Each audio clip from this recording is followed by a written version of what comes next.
The journey starts in Stuttgart, where I landed after coming from the US.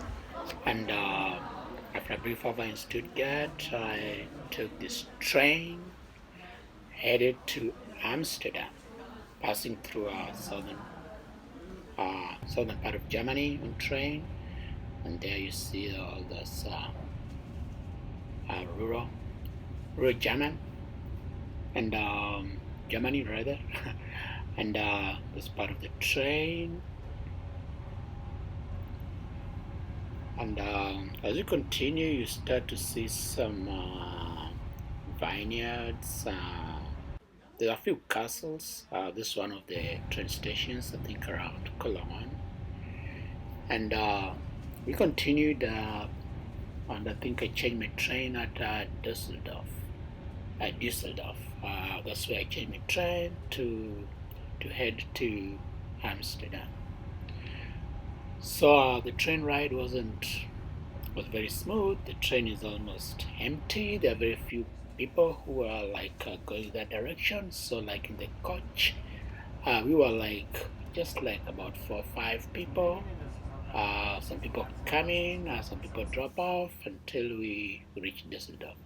Here's the Rhine River, and as you can see, there's a ferry, and this ferry is used probably by tourists going up and down the Rhine. Just taking a closer look, there are 3 or 4 ferries around there, and so we took a little bit of a stop here as we enjoy the German countryside, the Rhine Valley, and the River Rhine. And there in the background, you can see some forested area, a little forest, and some homesteads far back in the background. And the good part about Germany. What I liked, there's a Swiss Ball. Swiss Ball is I think a ferry. Yeah. The good thing that I liked about southern Germany was that there are so many castles. I came across so many little castles. It's like there are so many princes, like prince here, prince there, so many princes who ruled like their small entities before these groups coalesced together into what is currently Germany. So like in Stuttgart where I came from initially, the Schwabe is the predominant group over there. And the Schwabe said to also have come from Croatia or spill over into Croatia. So there's still like a flow between Germany and Croatia, Germany into Austria, Germany into France, Germany into the other countries. So it's like there's a transition. So here we continue on the Rhine. There's a church over there, some vineyards in the background, some homes and houses, a few apartments, and finally reach Amsterdam. I reach Amsterdam at night, so I took this video of the canals. Canals, of course, everybody knows canals is the canals are like the hallmark of Amsterdam. And I said, wow, I need to find where the red light district is. And this is my sojourn looking for the red light district. I never found it tonight. But the people drinking in bars, students taking photos. I took some photos around the statues. And after this, I took a little walk around this square. It's not very far from Central Square, but it's close by to Central Square. So I took a walk around, took some photographs, had a drink. Of course, I met some very rude bosses, but nothing happened. Then here there's a tram which runs within the city, and people are coming out of the theater movie, not like a movie theater, but like a theater where there's some acting, and over there to the Central Square. So that's a part of the central district of Amsterdam. And After this, I was a little tired first day, so I went back to my hostel and slept. The next day, I was back here at Central Amsterdam and for a walking tour of Amsterdam. A lot of umbrellas, looking for a tour guide. Took us a while before we coalesced into groups, and eventually we had our walking tour around Amsterdam. So this is where most of the tours start. There's this, so that's part of the canal. The boats and the houses are built very close to the canals because people use boats for transport long time ago in the 1500s, and this has stayed until today. Although I didn't see a lot of boats being used for transport at this particular time, there's probably one or two tourist boats that passed, but a lot of the small boats were just parked and people rode bicycles, a lot of bicycles. And so this part of the rulers and the professions who had their insignias or their their royal staff or their what do you call it, their coat of arms. And yeah, different coat of arms for the people, the professions, and the rulers. You can imagine, guys, this is not the most practical system for a king. What does a king wants to do? A king wants to assist. Show me the money, right? The guy wants to receive money from everyone. One of the first things that Louis Napoleon, as a king, that he decided to do, he just Yeah, then we looked at the buildings, and you see the buildings are so narrow, but they stretch all the way back. So they're very narrow buildings stretching all the way back.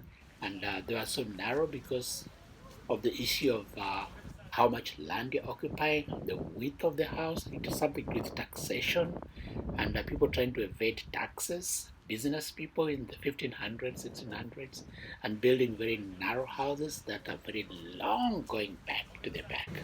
That's the whole. Oh, and of course, you see the weed, which is very legal in Amsterdam, sold in all many shops, cookies laced with weed, weeds to smoke, and yep, you name it. Yeah, yeah, you'll find it in Amsterdam. It's legal. And of course, I took a tour of the red light district. That was the hallmark of the tour of Amsterdam. Towards the evening, most of the red light district tours are best done around the evening, and then people who were interested in sampling the red light district would actually come back at around 9 p.m. up to 11 p.m. and go to the windows and see what the ladies have to offer them. So like you find like each window has one lady. Uh, of course, there's red light around the window, and someone will knock, and you enter, and you chat, you negotiate your price, and that's it. Yeah, yeah. She draws the curtain, and you have a good time, and you leave. These are condom museum, so a lot of endowed condom sizes. So the red light district tour starts with the condom museum with different sizes of condoms. Astounding. Yeah, and but then the cobblestones, but no pictures, no videos in the red light district. So I was not able to take any videos or pictures of the red light district. So that left to your imagination, and when you visit Amsterdam, go there yourself and see what it has to offer. Uh, it's said that Amsterdam has the lowest rate of teenage pregnancy, despite the prostitution being legal. Um, you'll find a school or a preschool next to a brothel, and that's very common and very normal. And kids are very well disciplined. So that was my tour of Amsterdam. Next day, I'm on the road to France, and here's passing through parts of Amsterdam, Netherlands, into Belgium, and we had quite a while driving through uh, through parts of the Netherlands and into Belgium before reaching France. So a lot of countryside, a lot of Frisian cows, pastures, and the homes. So I think this is the last town in Belgium just before we enter into France into Paris, and yeah, so I took this because it's this shop, this open air market where people are buying and selling goods, and quite interesting. Yeah, small town. Yeah, like a farmer's market, something of the sort. And from here on, we proceeded on into the northern part of France and into Paris. And in Paris, where the journey ends uh, for this first leg of backpacking in Europe. So just watch the remaining parts.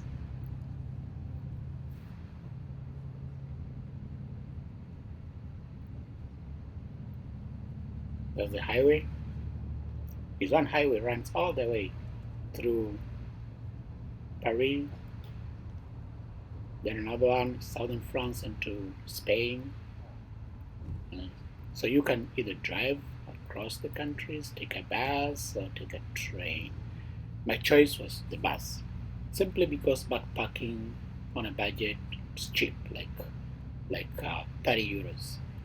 30 euros, that's a bargain. It's like $40 from Amsterdam to Paris. That is quite a bargain. Yeah, and as a student, you don't have so much money to spend, but you have so many places you want to see, and yeah, with a backpack, you keep moving. So that's a part of the northern part of Paris as we enter into uh, Paris, Nord Gare, around Nord Gare, like the northern train station. That's where actually our bus went and stopped, and that's where we changed buses. And I took now uh, the train to my hotel.